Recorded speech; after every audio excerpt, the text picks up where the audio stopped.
Thank you, Vlad. Now, if you're just joining us, breaking news right now. President-elect Donald Trump's sentencing for his May criminal conviction has once again been delayed. Now, this is the third time sentencing has been pushed back since Trump was found guilty for his role in a cover-up of a hush money payment. CBS News politics reporter Jake Rosen joining us now from West Palm Beach, Florida. Jake, are you getting any kind of reaction from the Trump camp? I mean, this just came down moments ago. No, we haven't heard anything yet today, although on Tuesday, when there were some initial filings in this matter, the Trump campaign claimed complete victory and, again, exoneration, despite the fact that Donald Trump was found guilty on those 34 felony charges in New York. However, over the last couple of months, since May, when he was found guilty, and as the sentencing has been pushed back because of that Supreme Court immunity ruling, the Trump campaign has really seen this as a big victory, not just among its supporters, to prove the, quote, weaponization of the government against Donald Trump for what they see as an old case with nothing to do with this election or Donald Trump's actual business. But they really have been seeing just the way that they've pushed this back months and months and months now, not getting another date for this, looking like there might not be another scheduling sentence date for a long time. They really see this as another victory for Donald Trump. And again, all the big front of whether it was trying to be taken off of the ballot in certain states in the primaries or in that Supreme Court immunity ruling, just another victory that they've seen. Yeah, I'm curious, Jake, how much has this been looming over the Trump team since obviously before he won the election and then now as he's trying to make his picks for cabinet? Has this sort of been in the back of everybody's mind? Yeah, and you have to go back to April and May when Donald Trump was really stuck in the courtroom for 4 to 5 days a week, where he had to basically balance his time between fending off primary challengers, competing on the campaign trail against then-candidate Joe Biden, and also making a case to the American people in the courtroom that he was innocent. And that all ended after he was found guilty, but that's really when we saw his poll numbers kind of climb, because it looked like at least the Republican Party and his supporters really rallied around him after that felony conviction. Now, does this decision, do you think, have any impact on some of his picks as he's trying to name these different folks for his cabinet? Well, Pam Bondi, who was selected late last night for Attorney General, she was one of those people who would go to the courtroom with Donald Trump in Manhattan against Alvin Bragg and speak publicly in Fox News interviews and other media interviews, claiming that Donald Trump was innocent, talking about how it was weaponization. That is one of those people, in addition to Matt Gaetz, who was there also, a public supporter of Donald Trump throughout these legal problems, certainly buys him some more credibility and buys her some more credibility with the MAGA base in terms of who they've appointed. Obviously, Pam Bondi does not have the same kind of recognition in terms of name and political identification as someone like Matt Gaetz does, but her bona fides in terms of what she's actually done to support Donald Trump over the last 4 or 5 years is certainly there, and that Manhattan criminal case was definitely one of them. You know, that word indefinitely is sort of ambiguous. What does that really mean? Does that mean till after his presidency? What are you hearing about that?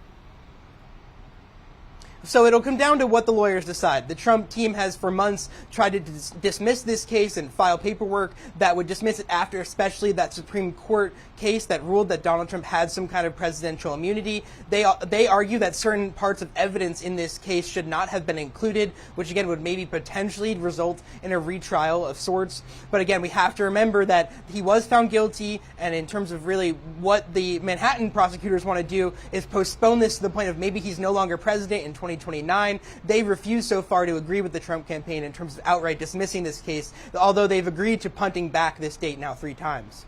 All right, so getting this good news for Donald Trump, President-elect Donald Trump, what's next for this team? Well, right now, Donald Trump's still focusing on filling out the cabinet positions that he is still waiting to do.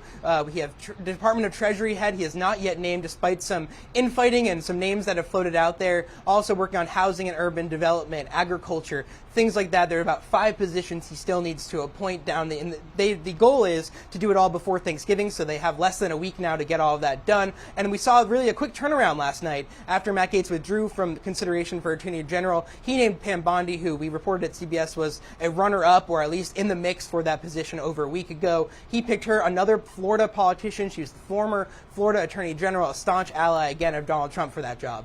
Yeah, and I'm curious, what are you hearing about, the future for Pete Hegseth, given that Matt Gaetz withdrew from being the pick for Attorney General? Is it any indication that Pete Hegseth may withdraw as well?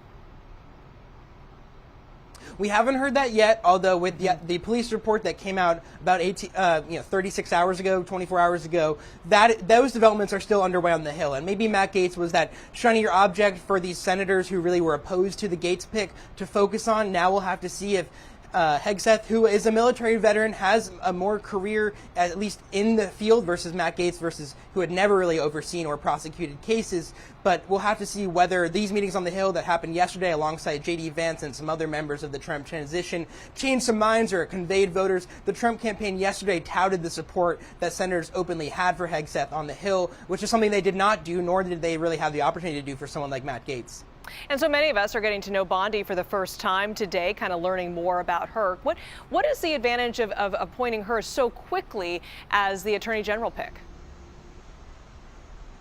Well, again, like I said, a big ally of Donald Trump over the last 5 or 6 years. She defended him in that Ukraine impeachment. So again, going back to loyalty and worldview, she's certainly right there with him. In terms of what else she's done lately, she focused on election integrity efforts on behalf of the Republican National Committee in the late summer, early fall, as their efforts ramped up all across the country. She worked intimately with people like Michael Whatley and the Trump campaign to kind of focus on lawsuits and cases and where they can advance what they see as protecting the vote. And again, she's one of those people who was hard on crime and immigration in her time as Florida Attorney General, a longtime ally of people like Susie Wiles, who have been in the Florida political sphere. And we know that a lot of the political picks that we've seen from Donald Trump have kind of come out of Susie Wiles' Florida world. There are about 5 or 6 members of who he's picked to surround himself with in these early days of the transition who are either from the campaign or rejoined and were part of kind of this Florida political group that is really taking on the White House in January. And Trump has said he's going to make all of his picks before the Thanksgiving break, so time is going. The clock is ticking, so to speak. Any picks we're expected to hear about today? No, and we'll see. I think yesterday's Matt Gaetz withdrawal and then re-pick really might have pushed back that timeline. We know they kind of had to restart their search on the fly. We'll see what else comes out. There have been some names swirling. We saw earlier today, however, a Trump advisor post online that former Congressman and former FBI agent Mike Rogers, who ran for Senate in Michigan and lost that race, he had lobbied himself, at least publicly last night, in terms of pitching himself as a potential FBI director. And a Trump advisor posted on X early this morning that he spoke to Donald Trump and that there is no shot, as Donald Trump put it, to this advisor that Mike Rogers would be selected. So keep an eye on FBI director down the stretch in terms of what happens from today into the weekend. Again, you'd have to fire Christopher Wray. It would kind of be a more complex process, but Donald Trump could name someone to potentially take over. All right, we'll see. Jake Rosen live from West Palm Beach, Florida. A lot of news to cover today. Thank you so much for breaking it all down and sticking around for us, Jake.